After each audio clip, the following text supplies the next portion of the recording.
Hi everybody, it's Mrs. Hodnett and Miss Savinda, and today we're reviewing fractions, decimals, and percents. You started learning about how to convert between fractions, decimals, and percents when you were in 6th grade. If you had me in 6th grade, you learned Fizzy Dr. Pepper to go from fraction to a decimal to a percent. This year we get to use our calculator, so while I'm up here going over it, Miss Savinda is going to show you in a minute how to use the Desmos calculator with it.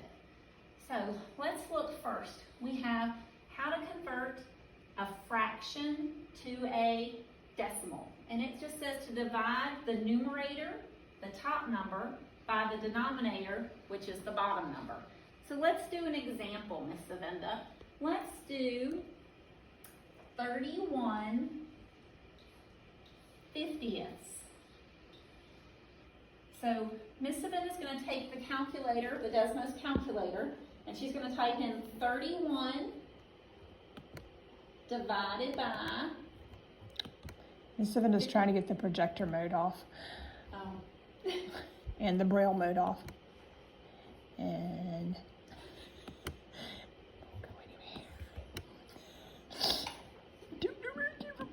Alrighty, Miss Savinda has figured that part out now. Now hold on, people. Alright, so now we are going to type in 31, and then we're going to hit divided by 50. Miss Savinda, what'd you get? And we got 0.62. 0.62. So we've just taken our fraction and turned it into a decimal. Now let's do another one. Let's do a mixed number, Miss Savinda. Let's do 2 4/5. Miss Hodnett, what's a mixed number? A mixed number is a whole number with a proper fraction beside of it. Okay. So, Miss Savinda, I think since we're using our Desmos calculator, the easiest thing for us to do would be to ignore the big 2 to begin with, and let's type in 4 divided by 5 into our Desmos calculator. Now notice I hit this return key so I can see my work from above. 4, and then divided by, and our number was 5. I can either type in 5 or I can hit 5, and look what we got. What do we get, Miss Savinda? We got 0.8. All right, 0.8. I'm not going to put the 0 down. I am going to put the 0.8 down. And Miss Savinda, where do you think we should put this to? I think we should put it to the left of the decimal. The left. So 2 4/5 is just 2.8. So if you have a mixed number, the whole number is the number that's going to go in front of the decimal. And then you're going to use your calculator to do the division of your fraction. Does that make sense?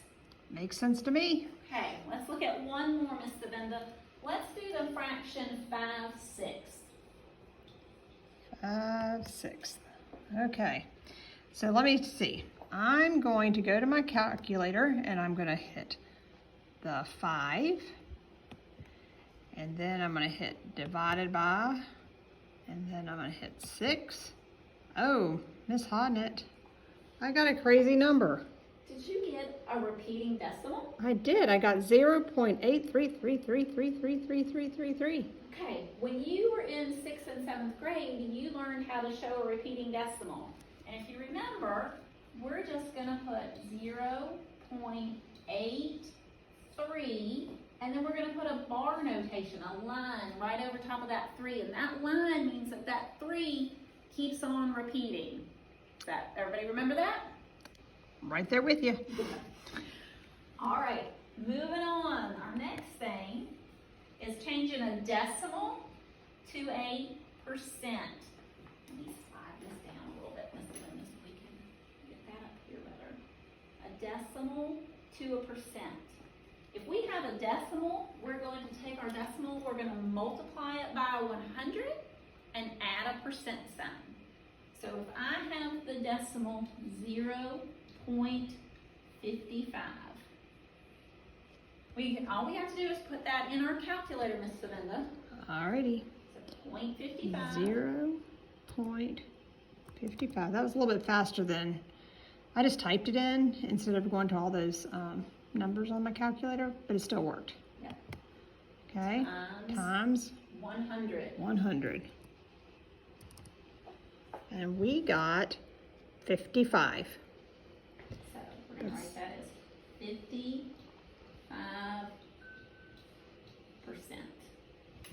Okay. Miss Savenda, let's try 67. Let's try the whole number 67. 67 times 100. Oh, wow, that's a big number. 6,700. 6,700. And we'll add our percent sign. Okay? What if we had a whole number? What if we have a like a whole number with a decimal after it? What if we have 6.5, Miss Savenda? What's Let's that put gonna in, give us as a percent? let's see, let's put 6.5. And then you said we need to multiply it by 100. 100. We get 650. So 650%. So again, to change the decimal to a percent, we multiply by 100. Pretty good? Everybody's good. All right. So now let's talk about how we get from a percent to a decimal. So if we have a percent, we're going to divide that number by 100. We're going to drop that percent sign off. So for example, if I had 42% and I want to make it a decimal, I'm going to put 42 into our calculator, and then we're going to divide by 100. And you notice on our handy dandy calculator that when we hit divide, it kind of turns it into a fraction. It does. It does. And we got 0.42 or 42 hundredths. 200ths. All right, Miss Savenda, what if I gave you 89.3%? All right, I think that I'm going to put in 89.3, and then I'm going to hit divided by 100, and we got 0.893. 0.893.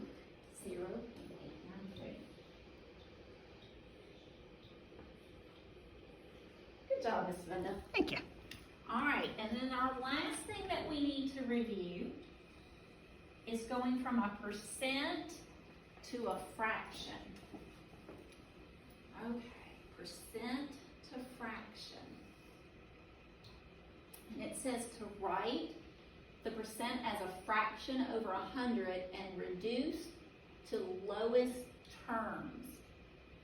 Okay? So if we do that, Miss Savenda, we're going to start with 35%. Percent, guys, means out of 100. That's why we put it over 100 as our fraction. So 35%, we're going to write 35 over 100. So now we have a fraction.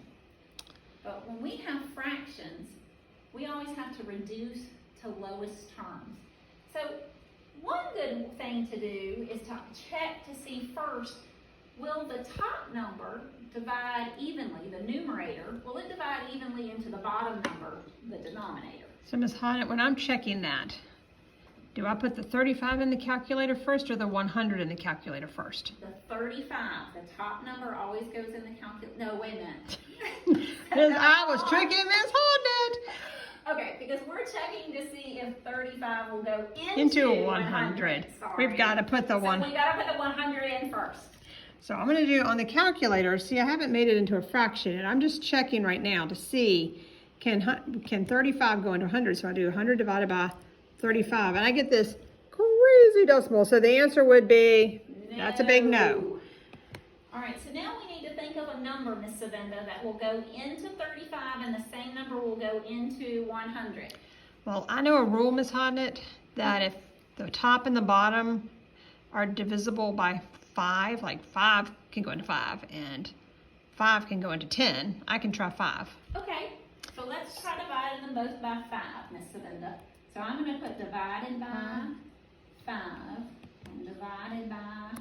Okay, now when I got 35 divided by 5, I'm just going to tell you what I got, Ms. Hodnett, so you can write it down. Okay, what'd you get? I got a 7. You have a 7. I got a 7. Now, hopefully it's going to work with the 100 as well. Let's Right. check. Because it wouldn't work if we got a decimal in Right. the answer, because we can't have a decimal inside of a fraction.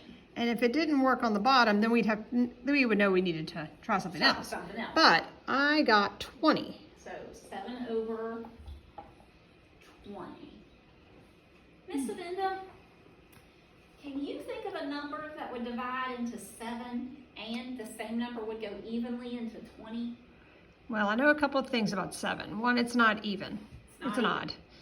And I know another thing about 7. It's prime, which means only one number in itself goes into it. Right. So we And so I know that 20 isn't divisible by 7. So I think that we're done. we're done. So 35% reduces to 7 over 20. That's our final answer. Okay, so we're going to give you guys a few problems to practice now on your own.